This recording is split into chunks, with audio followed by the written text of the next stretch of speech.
Assalamualaikum warahmatullahi wabarakatuh. Selamat siang, Shalom. Pada video kali ini saya akan mempresentasikan tugas RPL yang kedua tentang membaca literatur. Perkenalkan, saya Desinta Modiong, NIM 2002-110-6003. Kali ini saya akan mereview paper yang berjudul Analisa dan Perancangan Sistem Informasi dengan Pendekatan Agile menurut Panduan PAUS yang ditulis oleh Mner Stanley Arrow. Yang pertama, latar belakang, tujuan, dan manfaat serta masalah yang ingin diselesaikan dalam paper tersebut. Kita masuk ke latar belakang. Pusilcom Agile Unified Process disingkat PAUS merupakan sebuah panduan pengembangan piranti lunak. PAUS merupakan hasil perkawinan dari pendekatan Agile yang bersifat ringan dan cepat dengan pendekatan Unified Process yang bersifat formal dan berdokumentasi lengkap.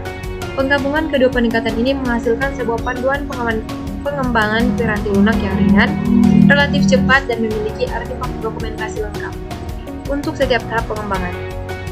Fokus penulisan paper ini adalah pada proses analisa dan perancangan. Untuk kepentingan penulisan paper ini, maka penulis akan memberikan dua buah contoh pengembangan sistem informasi dengan menggunakan pendekatan disiplin Agile sesuai dengan panduan PAUS. Penulisan paper ini dimaksudkan untuk memaparkan sebuah contoh proses analisa dan perancangan sistem informasi dengan pendekatan Agile menurut panduan proses dan aktivitas yang diberikan PAUS. Adapun tujuan dan manfaatnya, tujuannya untuk memaparkan sebuah contoh proses analisa dan perancangan sistem informasi dengan pendekatan Agile menurut panduan proses dan aktivitas yang diberikan PAUS, dan juga untuk mengadopsi karakteristik ringan, cepat, dan berdokumentasi lengkap, sehingga proses analisa dan perancangan sistem informasi dapat dilakukan dengan lebih efektif, yakni memenuhi kebutuhan stakeholders secara tepat waktu dan tepat anggaran.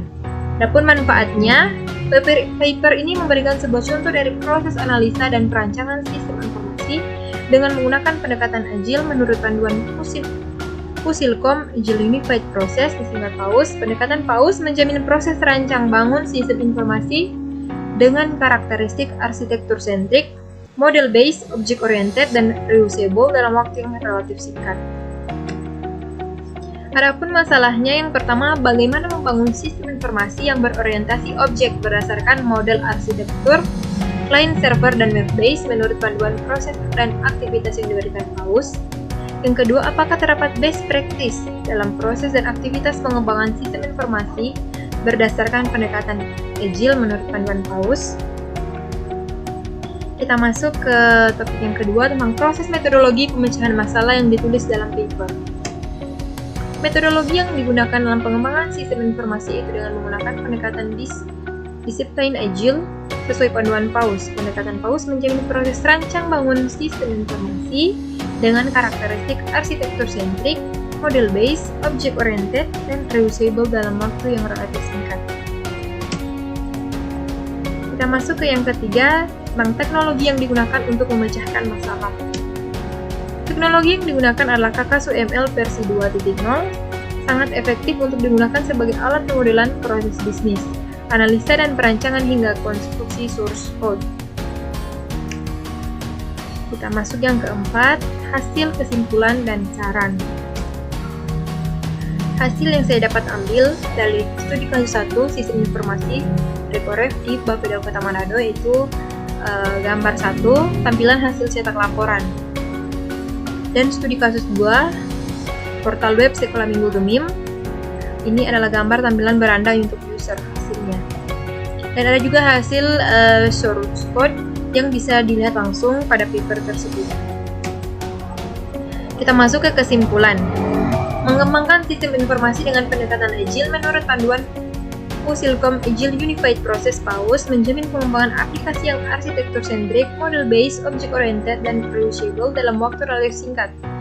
Kombinasi disiplin Agile dan Unified Process Hub memberikan kecepatan pengembangan dan kelengkapan dokumentasi dalam pengembangan sistem informasi.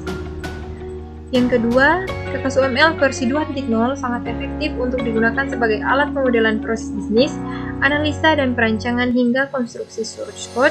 Namun demikian, tim pengembang harus dapat memilih dengan baik KKSUML yang akan digunakan.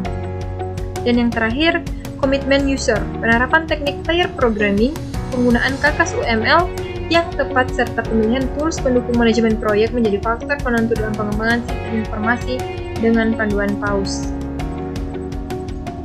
Yang terakhir, saran saya semoga Mner Stanley agar bisa lebih banyak membuat paper penelitian seperti ini, yang dimana penelitian ini sangat membantu bagi kami pembaca, apalagi kami sebagai mahasiswa. Sekian presentasi tugas RPL dari saya. Mohon maaf apabila ada salah kata atau salah dalam pembuatan tugas ini.